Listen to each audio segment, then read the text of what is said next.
This channel does not promote any violent, harmful, or illegal activities. All content provided by this channel is meant for an educational purpose only. হাসপাতাল থেকে ছাড়া পেয়েছেন সাইফ আলী খান, কিন্তু সাইফের শারীরিক অবস্থা নিয়ে এবার প্রশ্ন তুলছেন মহারাষ্ট্রের বিজেপি মন্ত্রী নীতিশ রানে। সত্যিই কি ছুরি মারা হয়েছিল অভিনেতাকে, নাকি অভিনয় করছিলেন? অপারেশনের কয়েকদিন পরেই কিভাবে হাঁটা চলা এত স্বাভাবিক, ঠিক সেই প্রশ্নটাই উঠছে। तो एवढा तू असा बाहेरून चालत होता, मलाच संशय आला, याला काय घरात चाकू मारला की ह्यानी कुठेतरी असंच ऍक्टिंग करून बाहेर निघाला, असं टुन टुन टुन करून नाचतंय ते। যদিও সাইফের মেডিকেল রিপোর্টে লীলাবতী হাসপাতালের তরফে জানানো হয়েছে যে অভিনেতার শরীরে মোট 5টি চোট লেগেছে। পিঠের বাঁ দিকে বাঁ কবজিতে আঘাত রয়েছে, গলার ডান দিকে চোট, ডান দিকের কাঁধ এবং কনুইয়েও চোট লেগেছে বলে জানানো হয়।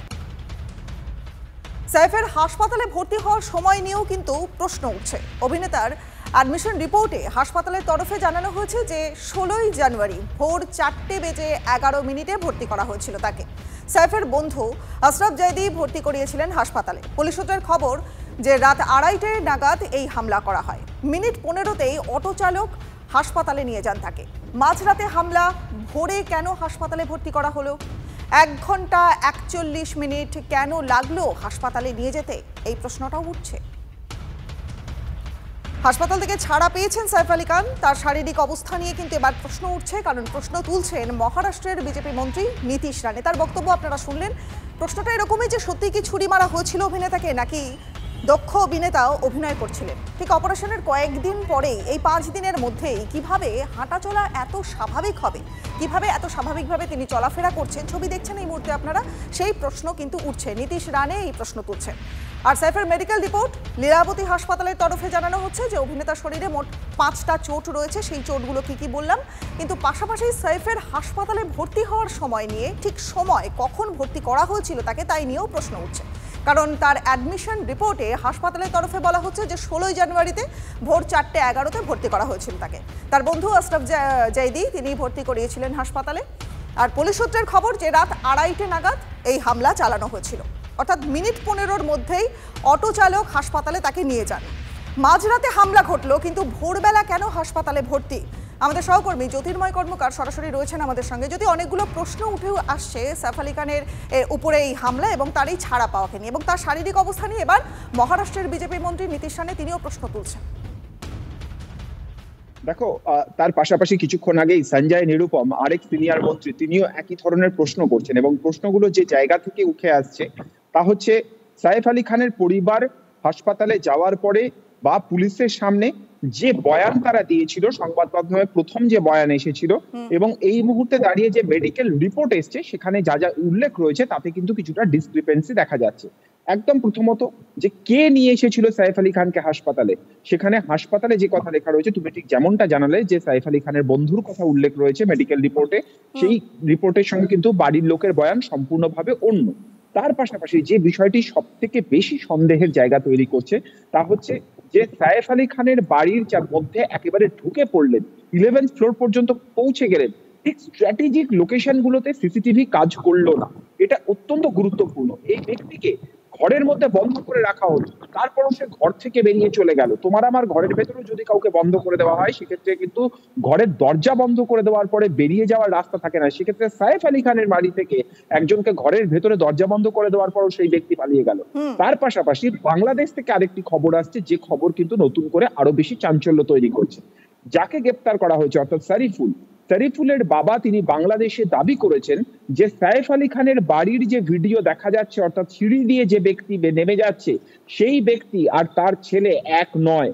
এই দাবি কিন্তু যথেষ্ট গুরুত্বপূর্ণ এবং এরপর আমরা যদি দুটি ছবিকে যদি দেখি, কিছুটা সন্দেহ যে আমাদের মনেও নেই সেই প্রশ্নও কিন্তু থেকে যাচ্ছে। ফলত একটা পলিটিক্যাল ন্যারেটিভ তৈরি হচ্ছে পরস্পর বিরোধী। কংগ্রেস অপর দিক থেকে দাবি করতে শুরু করেছে যে বিএসএফ কি করছে, মেঘালয় বর্ডার দিয়ে, আসাম বর্ডার দিয়ে, পশ্চিমবঙ্গ বর্ডার দিয়ে বারবার ধরে বাংলাদেশিরা ঢুকছে, শুধু নয় তারা একেবারে ভারতের মূল ভূখণ্ড বা মুম্বাই পর্যন্ত পৌঁছে যাচ্ছে এবং সেখানে তারা একেবারে রীতিমতো বিভিন্ন পেশার সঙ্গে যুক্ত হয়ে পড়ছে। ফলত মুম্বাই পুলিশের ব্যর্থতা যেমন রয়েছে, সামগ্রিকভাবে কেন্দ্রীয় সরকারের ভূমিকা নিয়েও প্রশ্ন উঠছে, এক্ষেত্রে বিএসএফ এর ভূমিকা নিয়ে প্রশ্ন উঠছে।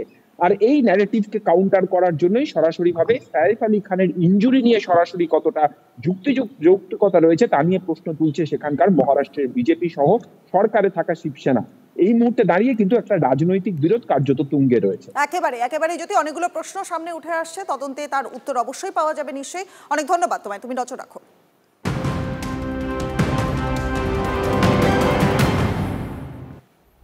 আর একটা গুরুত্বপূর্ণ খবর, ফের সফট টার্গেট হলেন একাকী বৃদ্ধা। কাঁচরাপাড়ার পাল্লাদহে একাকী বৃদ্ধাকে গলার নলি কেটে খুন করা হলো। ঘরে ঢুকে বৃদ্ধাকে গলার নলি কেটে খুন, কাছেই থাকেন দুই মেয়ে। সকালে তারাই এসে বছর ৭৫-এর ফুলজান বিবির রক্তাক্ত মৃতদেহ পড়ে থাকতে দেখেন। পুলিশ এসে মৃতদেহ উদ্ধার করে।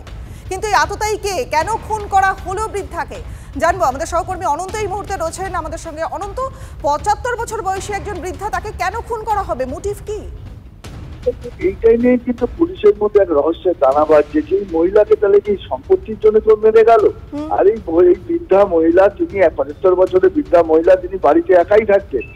দুটো পাড়া পেরিয়ে তার দুই মেয়ে থাকে।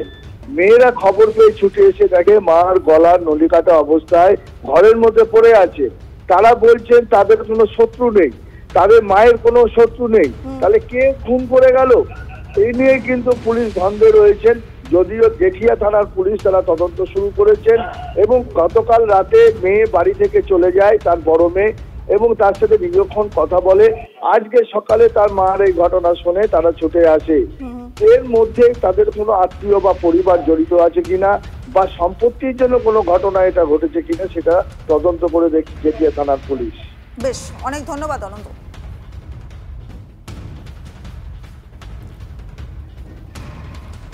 কাঁচরাপাড়ায় পাল্লাদহে বৃদ্ধাকে গলার নলি কেটে খুন করা হলো। ৭৫ বছর বয়সী একজন বৃদ্ধা, তাকে গলার নলি কেটে খুন করা হলো। এবং কেন এই খুন হলো, এই খুনের পিছনে কি মোটিভ, তা নিয়ে কিন্তু এখনো ধোঁয়াশা রয়েছে। আততায়ী কি, মোটিভটাকে জানতে জেঠিয়া থানার পুলিশ। তালা খোলা, আমি খুলে গিয়ে দেখছি কি আমার মা এরম ভাবে শুয়ে রয়েছে। আমি মুখটা ধরে এরম জিজ্ঞেস করছি, ও মা উঠছে না কেন? তখন দেখছি মা ঠান্ডা। আমি তখন বলছি আমার মার মনে হয় মিস্টেক হয়েছে। আমি ওকে ঠান্ডা দেখি দৌড়ে এসেছি। এসে এখানটা এসে আমি ডাকছি আমার বউদের। দরজা তালা দিয়ে সই তো, দরজা ভেজানো ছিল। কেটে তো দিয়েছে, গলা কেটে দিয়েছে, মানে মার্ডারই করেছে। আমরা তো শাস্তি চাই, আমরা তো দেখতে চাই, জানতে চাই যে আমার মাকে কে মেরেছে, কিসের জন্য করেছে। আমার সাথে শত্রু তো কারুর নেই, তাহলে এবার সন্দেহটা কাকে করতে পারি? এবার একটা বয়স্ক মানুষের ওপরে কারুর সন্দেহ করা যায়? পরের খবরে নজর রাখছি। স্যালাইন কাণ্ডে বামেদের বিক্ষোভ, মীনাক্ষীদের বিরুদ্ধে এবার মামলা করা হলো। মীনাক্ষী সহ ১৬ জনের বিরুদ্ধে জামিন অযোগ্য ধারায় মামলা রুজু করা হলো। ডিটেলস আপডেট জানবো আমাদের সহকর্মী দেবব্রত এই মুহূর্তে রয়েছেন আমাদের সঙ্গে। দেবব্রত, হ্যাঁ দেখো, যেটা জানা গেছে গত পরশুদিন যে ডিএফআই এর এবং এসএফআই এর ব্যানারে যে জেলা শাসকের অভিযান হয়েছিল, জেলা শাসক দপ্তর অভিযান হয়েছিল এবং বিক্ষোভ অবস্থান হয়েছিল মূলত মেদিনীপুর মেডিকেল কলেজ হাসপাতালে সেলাইন ইস্যুতে যে একজনের প্রসূতি মায়ের মৃত্যু এবং ৩ জন অসুস্থ, তারই প্রতিবাদে এই ধরনের ঘটনা ঘটেছিল এবং সেই প্রতিবাদ জানাতে গিয়ে কিন্তু মীনাক্ষী মুখার্জি সহ ১৬ জনকে পুলিশের কেস খেতে হলো। ইতিমধ্যে যেটা জানা যাচ্ছে, মীনাক্ষী মুখার্জি সহ জেলা এবং রাজ্যের একজন নেতৃত্বকে এই ধরনের কেস খেতে হয়েছে। মূলত প্রায় ৬টি ধারাতে পুলিশ অভিযোগ দায়ের করেছে। তার মধ্যে মূলত সরকারি কর্মীদের কাজে বাধা এবং সরকারি কর্মীদেরকে গুরুতরভাবে আহত সহ এরকম বেশ কয়েকটি জামিন অযোগ্য কিন্তু ধারা রয়েছে বলে পুলিশ সূত্রে আমরা যেটা জানতে পারছি। বেশ দেবব্রত, নজর রাখো। অনেক ধন্যবাদ তোমায়। আপনাদের আরো একবার জানিয়ে দিই যে প্রসূতি মৃত্যুর ঘটনায় তদন্ত চেয়ে বিক্ষোভ দেখিয়েছিলেন মীনাক্ষীরা। মেদিনীপুরের জেলা শাসকের অফিসের সামনে বিক্ষোভ দেখান মীনাক্ষীরা। এসএফআই এবং ডিওয়াইএফআই এর বিক্ষোভে তুলকালাম হয় ডিএম অফিসের সামনে। ছবি দেখছেন এই মুহূর্তে আপনারা, সেই তুলকালাম হওয়ার ছবি, উত্তেজনার ছবি এই মুহূর্তে TV9 বাংলায় দেখছেন। এসএফআই এবং ডিওয়াইএফআই এর নেতৃত্বে বিক্ষোভ চলে এবং তার ফলে তুলকালাম হয় ডিএম অফিসের সামনে এবং স্যালাইন কাণ্ডে বামেদের বিক্ষোভ দেখানো। মীনাক্ষীদের বিরুদ্ধে এবার মামলা করা হলো। মীনাক্ষী সহ ১৬ জনের বিরুদ্ধে জামিন অযোগ্য ধারায় মামলা রুজু করা হয়েছে। সিপিএম নেত্রী মীনাক্ষী মুখোপাধ্যায় এই মুহূর্তে রয়েছেন আমাদের সঙ্গে। মীনাক্ষী, আপনি এবং আপনার সঙ্গে ১৬ জনের বিরুদ্ধে জামিন অযোগ্য ধারায় মামলা রুজু করা হলো। ৫১৬ জনের বিরুদ্ধে। মীনাক্ষী, শোনা যাচ্ছে? ৫১৬ জনের বিরুদ্ধে। হ্যালো, হ্যাঁ বলুন। 500 জন, 16 জন নয়, 516 জন। বেশ, 516 জনের বিরুদ্ধে পুলিশ কেস করেছে। জাল স্যালাইনের বিরুদ্ধে কথা বলতে গিয়ে যদি পুলিশ কেস করে, তো আজকে 516 জনের বিরুদ্ধে করেছে, কালকে 5 লাখ লোক রাস্তায় নামবে।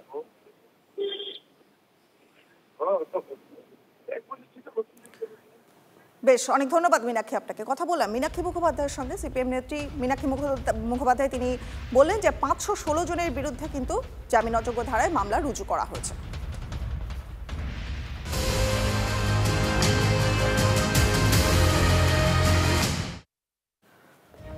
আসি পরের খবরে। জঙ্গলে বেআইনি নির্মাণ, মুখ্যমন্ত্রীর ধমকের পরেও কিন্তু নড়ল না টনক।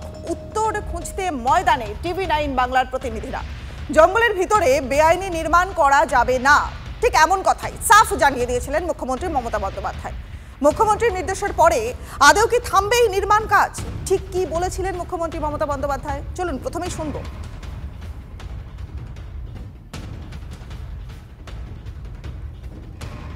ঘিরে নদীতে অনেক বড় বড় টল বিল্ডিং হচ্ছে, এটা একটু যদি কে করছে এগুলো? এগুলো বিভিন্ন প্রাইভেট লোক করছে, বাইরে থেকে করছে। জঙ্গলের ভেতরে পঞ্চায়েতের আন্ডারে পঞ্চায়েত বিল্ডিং প্ল্যান স্যাংশন করে দিলেন, 4 তলা 5 তলা বাড়ি হয়ে গেল, জঙ্গলটা ঢেকে গেল। তাদের কিন্তু মনে রাখবেন, তাদের বিরুদ্ধেও কিন্তু আমাদের চোখ আছে। পঞ্চায়েত সমিতির কারা আছেন, এগুলো আপনারা নজর রাখেন? হ্যাঁ, নজর রাখি ম্যাম। আমরা কোথায় কোথায় এরকম হয়েছে, নিয়ম ভেঙে আর কে স্যাংশন করেছে, তার ডিটেলসটা আপনাকে দায়িত্ব দিয়ে গেলাম, আপনি করে জেলা শাসকের হাতে দেবেন, আর একটা কপি পুলিশের এসপিকে দেবেন। ঠিক আছে ম্যাম।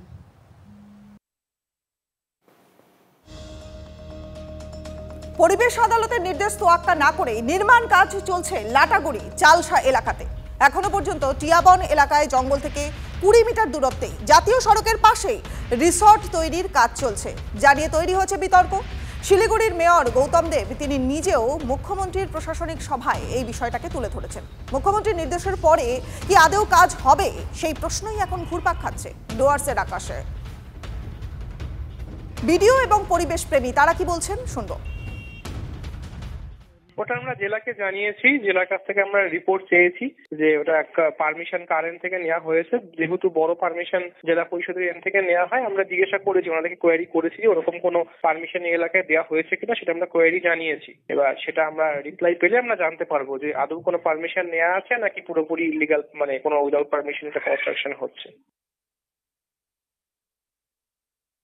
ডুয়ার্সের জন্য এটা একটা মানে বড় সমস্যা দেখা যাচ্ছে, কারণ বিভিন্ন জায়গা বিনা পারমিশনে বড় বড় রিসোর্ট তৈরি করা হচ্ছে, জঙ্গল ফরেস্টের জায়গাকে অবৈধভাবে দখল করে তাদের বাউন্ডারি করা হচ্ছে, এবং তার সাথে সাথে বিনা পারমিশনে অনেক ফরেস্ট এরিয়াগুলোতে নতুন নতুন কটেজগুলো, নতুন নতুন বিল্ডিংগুলো হয়ে যাচ্ছে। আমাদের পরিবেশপ্রেমী হিসাবে আমরা একটাই বক্তব্য যে কিভাবে এই ফরেস্ট এরিয়াতে এই রিসোর্টগুলো পারমিশন পাচ্ছে। আমরা পরিবেশপ্রেমী হিসাবে আবেদন করব মাননীয় মুখ্যমন্ত্রী সহ ফরেস্ট মিনিস্টারকে অবিলম্বে এই জঙ্গল বাঁচানোর জন্য এই অবৈধ রিসোর্টগুলো, এই বড় বড় বিল্ডিংগুলোকে বন্ধ করতে হবে। ফের প্রশাসনিক বৈঠক থেকে ক্ষোভ প্রকাশ করলেন রাজ্যের মুখ্যমন্ত্রী মমতা বন্দ্যোপাধ্যায়। আলিপুরদুয়ারে প্রশাসনিক সভায় অভিযোগ করেন শিলিগুড়ির মেয়র গৌতম দেব যে লাটাগুড়ি এবং তার পার্শ্ববর্তী এলাকায় যে সমস্ত জঙ্গল রয়েছে তার গা ঘেঁষে অট্টালিকা তৈরি হচ্ছে রিসর্ট, আর যার কারণে পরিবেশ নষ্ট হচ্ছে। ঠিক তেমনই একটি রিসর্টের সামনে আমি দাঁড়িয়ে রয়েছি, ডুয়ার্সের চালসা এলাকায়, যেটা টিয়াবন নামে পরিচিত। তবে বর্তমানে সেখানে বন রয়ে গেছে, কিন্তু টিয়া পাখি আর আসে না।